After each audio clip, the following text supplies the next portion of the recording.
आप सभी को मेरा नमस्कार, जय हिंद। आज हम चर्चा कर रहे हैं हड़प्पा वासी के आर्थिक जीवन के बारे में, हड़प्पा के लोगों के आर्थिक जीवन के बारे में कि वो अपना जीविकोपार्जन कैसे करते थे। अब आर्थिक जीवन का मतलब कौन कौन सी बातें इसमें सम्मिलित है, तो सबसे पहले कृषि, यानी कृषि किस तरह से वो करते थे, कौन कौन से खाद्यान्न को उपजाया करते थे, उसके साथ साथ में पशुपालन है, कौन से उद्योग थे, किस तरह की उनकी व्यापारिक स्थिति थी, ये सभी आर्थिक जीवन में सम्मिलित है। तो आइए चर्चा करते हैं। सबसे पहला हमारा जो बिंदु है वो है कृषि एवं कृषि प्रौद्योगिकी, यानी कि कौन सी टेक्नोलॉजी वो यूज़ करते थे। सबसे पहले तो अगर मैं खाद्यान्न की बात करूं तो यहाँ कौन कौन से खाद्यान्न वो अपने दैनिक जीवन में यूज़ करते थे या खाते थे, उसमें हैं जौ, गेहूँ, चावल, बाजरा, तिल और सरसों। अलग अलग स्थानों से इन सभी खाद्यान्नों के जो अवशेष हैं वो मिले हैं। इनके आधार पर ये अनुमान लगाया गया कि हड़प्पा वासी जो है इन खाद्यान्नों से परिचित थे और इनको अपने जीवन में खाया करते थे वो। उसके बाद अगर बात करूं ये कहाँ कहाँ से मिले हैं, इनके अवशेष कहाँ कहाँ से मुख्य रूप से मिले हैं। लोथल जो है गुजरात में है, एक बंदरगाह के रूप में विकसित हुआ नगर है, ये हम पढ़ चुके हैं। उसके बाद यहाँ किस किस के अवशेष मिले हैं, बाजरा और चावल, इनके अवशेष यहाँ से लोथल से मिले हैं। अगला है बनावली से तिल के अवशेष मिले हैं और इसी के साथ सरसों का ढेर भी मिला है। सरसों का ढेर का मतलब ये नहीं कि एक ट्राली भर के सरसों का ढेर वहाँ मिला होगा, ऐसा नहीं है, थोड़ी सी मात्रा में मिला है। तो इससे अनुमानित ये है कि बनावली के जो लोग थे, हड़प्पा वासी जो थे, वो सरसों से परिचित थे, तिल से परिचित थे। अब अगला जो है मिट्टी के हल का, अब वो टेक्नोलॉजी की यहाँ अगर मैं बात करूँ, तकनीक की बात करूँ, तो खेती तो करते थे, लेकिन खेती में किस तरह की टेक्नोलॉजी का वो यूज़ करते थे, यानी कि खेत को जोतने के लिए किसका उपयोग करते थे, हल थे या नहीं थे, इस पर अगर हम चर्चा करें तो सबसे अवशेष मिले हैं बनावली से मिट्टी का बना हुआ एक हल की आकृति खिलौने के रूप में मिला है। इससे ये अनुमान लगाया गया कि कोई हल जैसी आकृति रही होगी और उसी से हड़प्पा वासी जो है वो खेत को जोतते होंगे, क्योंकि जुताई के अवशेष मिले हैं, जुते हुए खेत मिले हैं कालीबंगा से, जो कि कालीबंगा हनुमानगढ़ जिला राजस्थान में है। और यहाँ से जुते हुए खेत के अवशेष, यानी खेत को जोता गया है। हमने ये भी पढ़ा है कि 2 फसलें जो है वो एक साथ बोई जाती रही होगी, इस तरह के अवशेष भी हमें कालीबंगा से प्राप्त हुए हैं। तो इसी के आधार पर यह अनुमान लगाया गया कि हड़प्पा वासी खेत को जोतते थे और खेत जोतते थे हल के द्वारा और खेती किया करते थे। उसके बाद हल चलाया गया, खेती हो गई, फसल बोई गई। अब उनको सिंचित करने के लिए, अपनी फसल को सिंचाई के लिए उनके पास क्या माध्यम था, तो पुरातत्वविदों ने इसके साक्ष्य के आधार पर, जैसे कि मोहनजोदड़ो से बहुत अधिक संख्या में कुएं मिले हैं, लगभग 700 के लगभग कुएं मिले हैं, और लोथल से भी कुएं मिले हैं, जलाशय मिले हैं। तो ये अनुमान लगाया गया कि कुएं और जलाशय जो है वो खेती करने के लिए यहाँ से पानी इनमें स्टोर होता था और फसलें जो है वो सिंचित की जाती थी कुओं और जलाशयों के माध्यम से। तो ये मोहनजोदड़ो और लोथल से यहाँ से साक्ष्य जो हैं इनके मिलते हैं। अगला है पशुपालन। पशुपालन में कौन कौन से पशुओं को वो पाला करते थे, तो जैसे भैंस है, सूअर है, जंगली सूअर जो है, बैल है, ये पशु जो हैं, बकरी है, इन पशुओं को हड़प्पा वासी पाला करते थे। क्योंकि इनका कहाँ से इनकी जानकारी मिलती है, क्योंकि इनकी हड्डियाँ मिली है। इन हड्डियों के आधार पर ये अनुमान लगाया गया, इन्हीं साक्ष्यों के आधार पर ये अनुमान लगाया गया कि हड़प्पा वासी भैंस से परिचित थे, बकरी से परिचित थे, बैल से परिचित थे। बैल से तो वही खेती करते थे हल से, लेकिन जोतेंगे कैसे? बैल की सहायता से। और इसी के साथ साथ में मुहरों पर बैल की बहुत अधिक आकृति पाई गई है। तो इससे ये अनुमान लगाया गया कि जो हड़प्पा वासी हैं वो बैल से परिचित थे। अब बात आती है जंगली सूअर भी, सूअर जो है उसकी भी हड्डियां मिली है। तो यहाँ पर वो शिकार जो है वो उससे परिचित थे, शिकार किया करते थे, यानी कि वो शाकाहारी तो थे ही थे, उसके साथ साथ में हड़प्पावासी मांसाहारी होने का भी अनुमान लगाया जाता है, क्योंकि यहाँ सूअर की हड्डियां मिली है तो मांसाहारी होने का संकेत देते हैं। और अब आती है बात शिल्प उत्पादन। तीसरा पॉइंट जो है, तीसरा बिंदु शिल्प उत्पादन। वो शिल्प में मनके बनाते थे आभूषण के लिए, उसके अलावा शंख जो है उनकी कटाई करते थे, माप तोल के जो बाट हैं वो भी उन्नत अवस्था, उनकी भी टुकड़े मिले हैं। तो इससे ये अनुमान लगाया गया कि हड़प्पावासी जो है वो शिल्प उत्पादन उनका एक व्यवसाय रहा होगा। जैसे बहुत अधिक संख्या में चनहूदड़ो मुख्य जो स्थल है, यहाँ से मनके बनाने का कारखाना या फैक्ट्री वो मिली है। फैक्ट्री का मतलब ये नहीं कि बहुत बड़े स्तर पे बहुत बड़ी फैक्ट्री मिली होगी, यानी कि इसके अवशेष मिले हैं, बहुत अधिक संख्या में टुकड़े मिले हैं, कहीं माला मिली है, तो उससे ये इसकी मनकों की, बीड्स की, तो ये अनुमान लगाया जाता है कि शिल्प उत्पादन चनहूदड़ो में विकसित था। यानी ये औद्योगिक शहर था। लोथल से और धोलावीरा से, यहाँ से भी मनके बनाने के या अवशेष मिले हैं, मनकों के टुकड़े मिले हैं, और इनकी कटिंग भी की जाती थी। तो और उन बीड्स में छेद करने के लिए, से माला बनानी है तो उन बीड्स में छेद करने के उपकरण भी धोलावीरा से मिले हैं। तो चनहूदड़ो है, लोथल है, धोलावीरा, ये शिल्प उत्पादन के मुख्य केंद्र रहे होंगे। और इसके साथ साथ अब ये बनते किसके थे, यानी कि आभूषण जो है, मनके हैं, ये किन किन चीज़ों से, किन किन धातुओं से बनते थे? पत्थरों से बनते थे। मुख्य रूप से इनमें है जैस्पर से बनते थे, स्फटिक से, क्योंकि इनके अवशेष मिले हैं, क्वार्ट्ज से मिले बनते थे। धातु में अगर मैं बात करूं, तांबा है, कांसा है, पकी हुई मिट्टी से भी, और इसके साथ साथ सेल खड़ी से भी हमें बहुत अधिक संख्या में ये जो इनके टुकड़े मिले हैं या माला वगैरह जो मिला है, तो इन्हीं के आधार पर इनका जो शिल्प उत्पादन था, शिल्प कार्य जो था, उसको उन्नत अवस्था में माना गया है। अब बात कर रहे हैं व्यापार की। तो चलिए बात करते हैं व्यापार पर। व्यापार की स्थिति कैसी थी हड़प्पा वासियों की? तो किन देशों के साथ व्यापार था, यानी सुदूर व्यापार और स्थानीय व्यापार किस तरह से उनका था?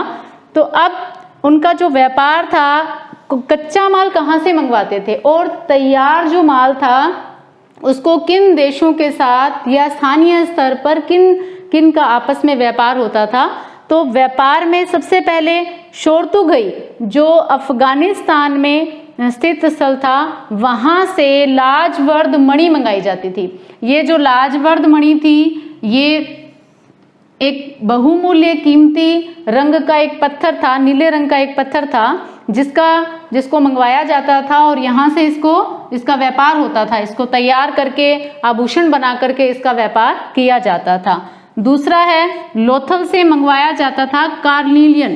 कार्निलियन जो है ये भी एक लाल रंग का पत्थर था और इस पत्थर से आभूषण बनाए जाते थे और इस तैयार माल को व्यापारिक दूसरे देशों के साथ या फिर आंतरिक रूप से व्यापार इनका किया जाता रहा होगा।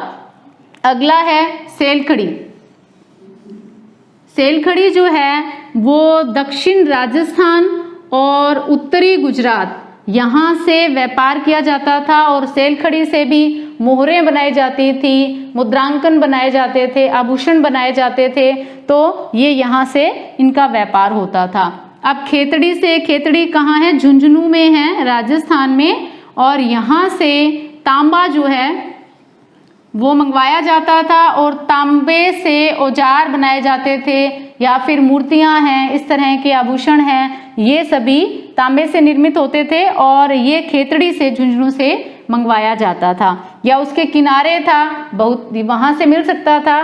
और इसके बाद हम बात करें सोना जो है, हालांकि सोना हड़प्पाई स्थलों से बहुत कम मिला है, लेकिन फिर भी सोना जो है वो दक्षिण भारत में जो भी अवशेष मिले हैं सोने के, तो ऐसा माना जाता है कि सोना जो है वो दक्षिण भारत से मंगवाया जाता होगा, यहाँ से मंगवाया जाता होगा और फिर उससे आभूषण या जो भी आभूषण तैयार किए जाते होंगे।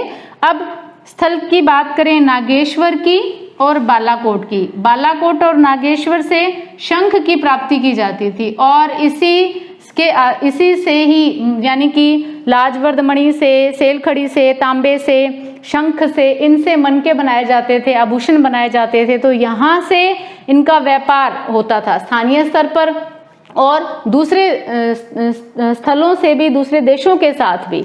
अब यहाँ बात करें तांबा की, तो तांबा जो है वो मुख्य रूप से ये माना गया है कि हाल ही की खोजों के आधार पर कि ओमान जो क्षेत्र है, ओमान जो है वो है अरब प्रायद्वीप का एक दक्षिणी पश्चिमी छोर पर स्थित एक क्षेत्र है और यहाँ से तांबे के अवशेष मिले हैं। और जो तांबा मिला है यहाँ से उसमें और जो हड़प्पाई क्षेत्रों से जो तांबा मिला है उन दोनों ही क्षेत्रों में निकल धातु के अवशेष मिले हैं। उससे ये पुरातत्वविदों ने अनुमान लगाया इन साक्ष्यों के आधार पर कि ओमान के साथ इनका व्यापार था, हड़प्पा वासियों का आपस में व्यापार हुआ करता था, ये समानताएं मिलती है।